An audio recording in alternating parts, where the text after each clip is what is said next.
Stuck in a Jam, written and voiced by Engine Podcaster. Percy the Small Engine is a saddle green tank engine. Like Thomas, he is very cheeky, but he always tries to do his best and stay serious when needed to be. It was early in the morning when the sun was rising up as the lights of the night sparkled and shined brightly. He puffed brightly through the station too as he pulled his last mail train.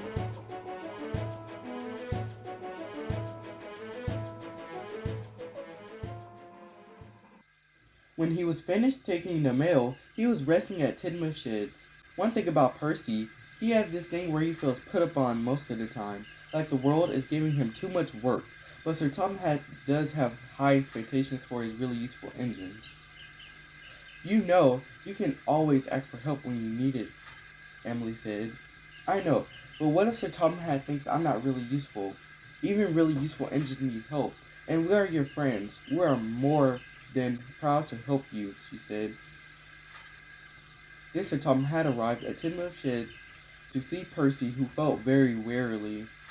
Percy, he called, I need you to take those cargo cars to collect some strawberry jam for the villagers, he said. Percy didn't want to go, but he couldn't refuse Sir Tom's orders. Yes, sir, he answered.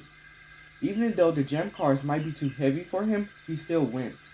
So the fireman stoked up his fire and the driver steamed him off to the jam factory.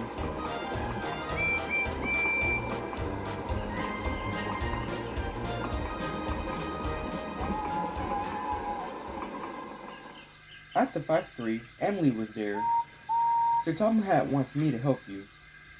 Well, help is not needed. I have everything under control, he said, very annoyed. Then he puffed away. He made it up to the hill, but struggled very severely. The trucks Percy had were obviously very troublesome, but there was nothing really he could do, as he reached and whooshed, and tried his best to make it up the hill. Come on, Percy, called his driver. I'm trying, he called back, but Percy was too groggy and tired. Then it happened.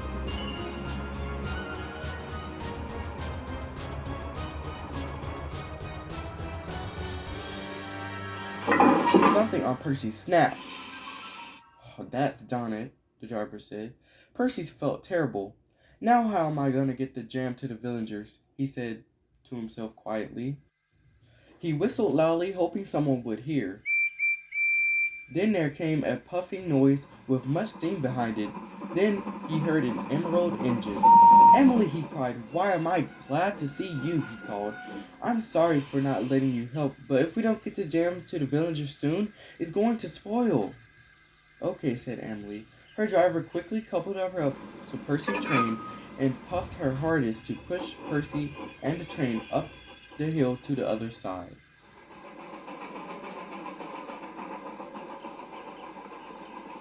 They were getting closer, and then Emily's axle started to rattle and shake. Then finally, with much steam Percy could acquire, he pulled the heavy train into the station. Then Sir Tom had arrived.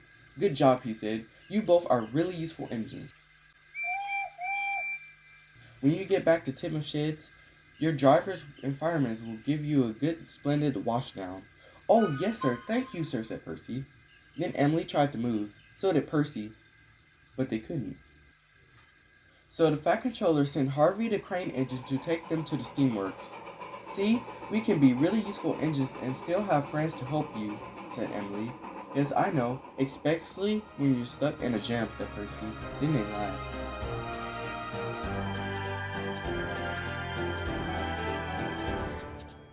Thank you guys so much for watching this episode of, what's this series called? Thomas Tale, Season 1. Yes, I know it's raining in the background, but anyways, I just wanted to say thank you if you watched this. Anyways, you know what to do stuff. Anyways, bye!